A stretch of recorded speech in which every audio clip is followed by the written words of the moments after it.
ایک درزی اپنے گاہکوں کو لطیفے سنایا کرتا تھا۔ جب اس کا گاہک لطیفہ سن کر لوٹ پھوٹ ہو جاتا تو درزی تیزی سے کپڑا کاٹ کر چھپا دیتا۔ ایک دن ایک گاہک آیا، درزی نے اسے لطیفہ سنایا اور چالاکی سے کچھ کپڑا بچا لیا۔ گاہک بولا، جناب ایک اور لطیفہ سنائیں۔ درزی نے پھر ایک اور لطیفہ سنایا اور پھر کچھ کپڑا بچا لیا۔ اب وہ گاہک پھر بولا، ایک لطیفہ اور سنا دیں۔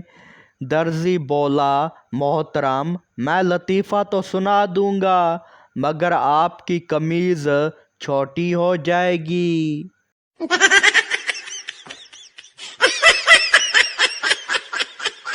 پٹھان ڈاکٹر کے پاس گیا اور بولا، ڈاکٹر صاحب میرے دماغ میں عجیب عجیب خیالات آ رہے ہیں۔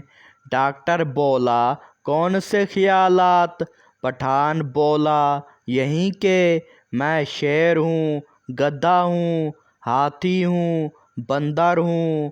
ڈاکٹر بولا، اچھا کب سے ایسا محسوس کر رہے ہو؟ پٹھان بولا، جب سے میں نے چڑیا گھر کا ٹکٹ خریدا ہے۔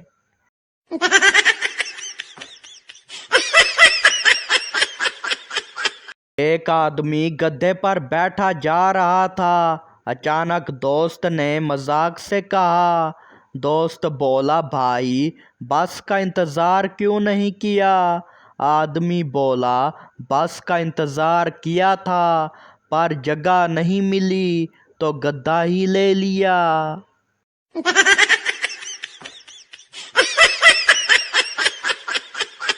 ایک آدمی نوکری کے لیے گیا۔ انٹرویو لینے والا بولا، تمہارے پاس کون سی ڈگری ہے؟ آدمی بولا، سر میری تو بس مڈل پاس ہے۔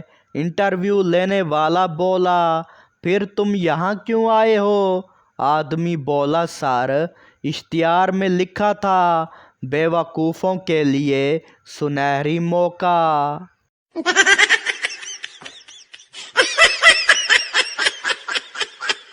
ایک شخص پاگل خانے میں داخل ہونے گیا۔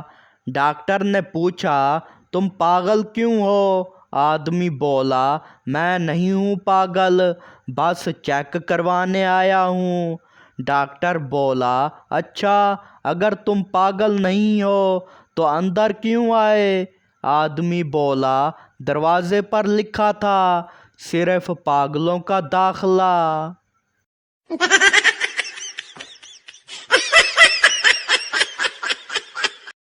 پاگل کو جیل میں ڈالا گیا۔ پولیس نے پوچھا، کیوں جیل میں آئے؟ پاگل بولا، میں نے ایک زبردست ایجاد کی تھی۔ پولیس والا بولا، وہ کیا؟ پاگل بولا، میں نے پانی سے گاڑی چلائی تھی۔ پولیس والا بولا، پھر جیل میں کیوں آئے؟ پاگل بولا، پانی پٹرول پمپ سے بھروا رہا تھا۔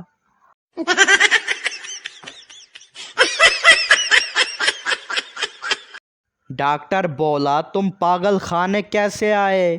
مریض بولا، میں عام آدمی تھا، ایک دن بیوی کے ساتھ مذاق کیا، بیوی نے سنجیدہ لے لیا، سسرال والے ناراض ہو گئے اور مجھے یہاں چھوڑ گئے۔